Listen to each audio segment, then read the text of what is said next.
one man out there, Jess Willard, who was reputed to be the best. Jess Willard's already killed a man in the ring. He's got to be powerful. And so two promoters got together enough money to stage a fight in Havana, Cuba in 1915. Jack Johnson versus Jess Willard, the White Hope. Havana is not unlike Reno. You know, it's wide open. Gambling. The sports, that crowd could get together. Again, the ones who could make their way down to Havana. And so it was a good city to hold a heavyweight champion fight in. Hailed as the second fight of the century, the press, however, was wary. Willard could turn out to be great, white, and hopeless. But at 37, Jack Johnson was no longer in his prime. Amongst themselves, the gambling fraternity wondered, did he still have the old magic? Was the fight fixed? Now, Jess Willard was not a great fighter, but he was a pretty good defensive fighter. He was very big, and he had long arms, and he was raw bone, and he was pretty strong. And he could take a fairly good punch. And so Jack Johnson hit him repeatedly. Willard didn't go down, and Willard would tie him up, and Willard had a reasonably good jab to keep Johnson away. By the 12, 13, 14, 15, in around there, it's clear that Jack Johnson is starting to tire. Years in France, with his appetite for sweets and French wines, and he was 37 years of age, he would have gotten the decision had it been 10 rounds or 12 or 15, but he just didn't have the gas to go any farther. 26 rounds, and the rock-hard Kansan giant, Jess Willard, got the title.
1919's big moment is about to take place. A heavyweight championship match between Jess Willard and the comparatively unknown Jack Dempsey. That's news, big and exciting news. And the man responsible for it is promoter Tex Rickard, the silent adventurer from Alaskan mining camps and South American pampas with his genius for ballyhoo and publicity. In Dempsey, he has a sensational young tiger with amazing speed and two murderous hands. In Willard, the biggest man to hold the title under Marquis of Queensberry rules, Jess has the muscles of a wrestler and the sheer power of a raging bull when his temper's aroused. He stands 6 feet 6 inches in height and weighs 240 pounds. His great arching chest measures 56 inches. Though half a foot taller and 50 pounds heavier than his rival, the tall pine of the Pottawatomie is rated only a 5-4 favorite over the Manasseh Mauler. The big fight begins in just a moment. The 70,000 spectators pack around the ring in the blistering sunshine. The championship belt of gold and silk is paraded for all to see, symbol of every heavyweight king from John L. to Willard himself. Gloves have been brought out now and fitted to their big-boned hands. The referee, Ollie Ficord, calls Willard and Dempsey from their corners for instruction. Now you can see what a difference there is in their size. Though a great athlete, the bronze challenger seems almost puny next to the giant he's about to fight. They listen quietly, almost without interest, to a story they know by heart. Sweat beading shoulders and forehead. The crowd waits tensely. Who'll win? Willard with his fine jab and smashing uppercut, or Dempsey with his speed and the best left hook of all time? Round 1 coming up. The timekeeper jerks his bell cord. Somehow it jams, and Willard doesn't hear the faint sound over the excited yelling. He pauses, looks around, puzzled, doubtful. Say, what's going on around here anyhow? Where's the bell? There it is. So the big fight begins, and Big Jess moves easily into action. The mahogany-hued Dempsey circles, moving in and out with cat-footed quickness. The champion wants to keep Jack at long range with his poking left jab, but Dempsey won't let him do it. He's never still for an instant, bobbing and weaving around. It looks like a test of speed against power, and Willard has no chance to get set against Dempsey's speed. At such a pace, there's a lot of missing and a lot of clinching. It's bound to be that way, but it's only a warm-up so far. Each is trying to figure out the other's defense, to open him up, nail him with a punch. The challenger crowds keeps on crowding. The instant he's in the open, he moves back again. His left whips in tirelessly and often. The blows miss or graze Willard. Dempsey hasn't the range yet. Jess holds whenever he can, but that's Jack's meat. Nobody's strong enough to tie him up for long, and trying to hit him is like trying to hit a sunbeam that moves away. Dempsey's hands are in motion all the time. Willard tries to block with gloves and forearms and elbows, but he's compelled constantly to retreat. What else can he do against the endlessly moving little man? And when you're going away, you can't do much damage yourself. A champion is supposed to make the fight, but try as he will, it's far beyond Big Jess. But he hasn't been hurt yet. For all the charging, for all the blows, the tall pine has suffered no injury. He's clever, knows how to handle himself, and in spite of his great size, he moves around quickly and gracefully. No, the little man won't get him. They maneuver around the side of the ring. Now watch. There's that big left, and Willard's down.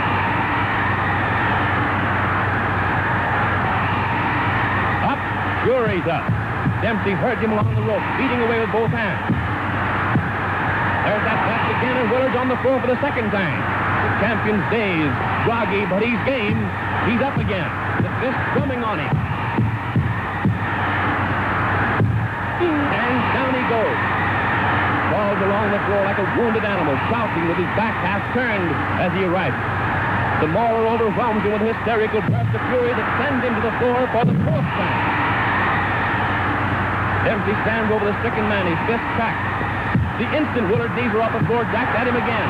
Jess is wide open. He has absolutely no defense. And he hits the deck again. Courage, just plain courage, instinct, whatever it is, flings him blind and staggering up to his feet.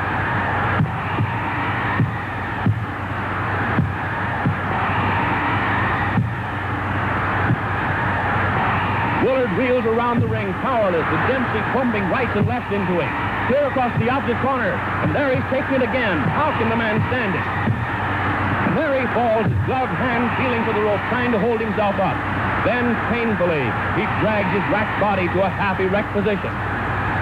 But a right smashes into his side. Other rights crash to the head, and Willard collapses into a sitting position, dazed and helpless, after the most murderous beating a man ever took in the ring. And there's the bell.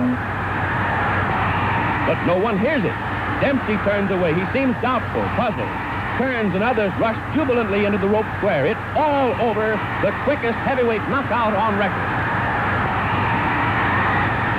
Jack hurries out of the ring to avoid the crowd. But the timekeeper and referee Ollie Picord are yelling that it's not over. The bell had sounded before Big Jess was counted out. Where is the challenger anyway? Willard's chief second, Walter Monahan, and the other handlers have leaped into the ring to bring their man too. The champion seems helpless, but technically the fight is still on.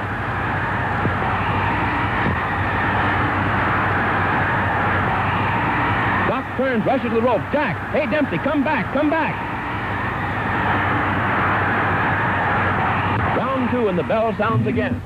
Amazingly enough, Willard rises for the second round. Beaten as no man ever has been, he advances into Dempsey's raging fist. He jabs as though any jab could keep that tiger away from him. With all his wearied, broken body, Jess does his best to keep going. Why? It's no use, he hasn't a chance, but there's the tradition of all champions behind him. He has to fight even when he has nothing left to fight with. Jess may not have been a great champion, but no braver man ever laced on a pair of gloves. If he quit under punishment, no one would blame him. It's courage, nothing but magnificent courage that's holding him on his feet. No matter what he does, he can't get away from that tiger who's stalking him. His arms and legs are heavy with exhaustion. Salt sweat burns the gashes Dempsey's fists have opened. When Jack bores in and hits him, drives him around the ring, he can't muster enough strength for a dangerous punch in return. The seconds and minutes are ticking by faster and faster. There isn't much time left in the round. If he's to get his KO before the bell rings, he'll have to do it in a hurry. But Willard's only thought is to protect himself, and weak and tired as he is, it's no cinch to get him set for the finishing punch, even when he's driven helplessly back against the rope. He wobbles about and clinches, does his best to save himself from his relentless foe. There are only a few seconds remaining now. No chance for a finishing blow. It's too late. Mahler spins the champion around out there in the center of the ring. And there's the bell, and referee Picord sends his men to the corner. Back in just a moment. Round 3, and at the start of the third, there's no easing up in Dempsey's attack. His left hook still thunders. In the clinches, Willard is no longer strong enough to make even a pretense of blocking the uppercuts that shake and hurt him. Still, the clinches are the only sanctuary left him. Out in mid-ring, he's helpless. He's lost all coordination between brain and hand. His efforts are pitiful. He was big and good-looking and smiling when he came into the ring. Now he's a lurching, tottering wreck of a man. Dempsey beats at him, in the body, shifting his attack for a moment from that pitiful fate. A new champion's being born here, born in the torrid heat among the yells of 70,000 spectators, born in blood and effort and pain. It's bad for Willard, taking the hammer blows of the ring's greatest puncher, but it's no picnic for the man who's winning either. His lungs strain, his heart beats in his throat, his arms are like lead, but still he carries on that deadly attack. He pours leather at the giant who should have gone down long ago, who would have gone down, but for the heart of a lion and the endurance of a buffalo. Even the spectators are beginning to flinch at the sight. This is no fight, it's a slaughter, a massacre. Big Jess has no more chance than a babe in arms. Look at the heavyweight champion of the world. His face is pounded almost to a pulp. His tired, dazed eyes peer through a mask of blood. It's dripped down over his body, stained his trunk, spotted his legs. Even Dempsey's smeared with the sanguinary fluid. Each time the Mauler goes into the clinch, he gets more of it. Why doesn't the referee stop it? Why? But Ollie Picord comes from the old school. There's only one way for a champion to finish, they say, and that's on his back.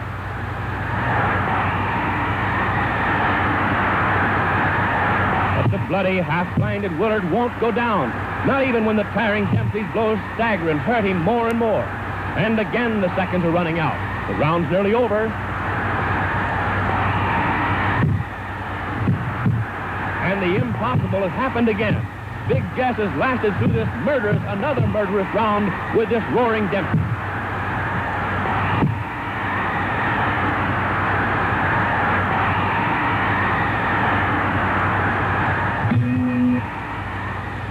Now coming up for round 4, but Willard can't come out for the 4th round. His nose and cheekbone are fractured, ribs broken, half a dozen teeth knocked out, and he's hardly strength enough to rise and shake hands with his conqueror. In this most unusual of fights, an idol has been born. Dempsey the Mauler. Unusual, every second of it. The bell failed to sound clearly at the start. The champion was knocked down 7 times in the 1st round. The challenger left the ring and had to be called back. Willard lost his title while sitting in his corner. Every minute is crammed with drama, as the ring is now with yelling, excited men. Dempsey's in everyone's minds and hearts. Dempsey the killer, Dempsey the champion. They'll see him in action for 8 flaming years to come.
1923. Giant Jess Willard trying a comeback meets Louis Angel Firpo, Wild Bull of the Pampas. The two Goliaths go to it in a slugging match that looks like anybody's fight for 8 exciting rounds.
For the count for Jess.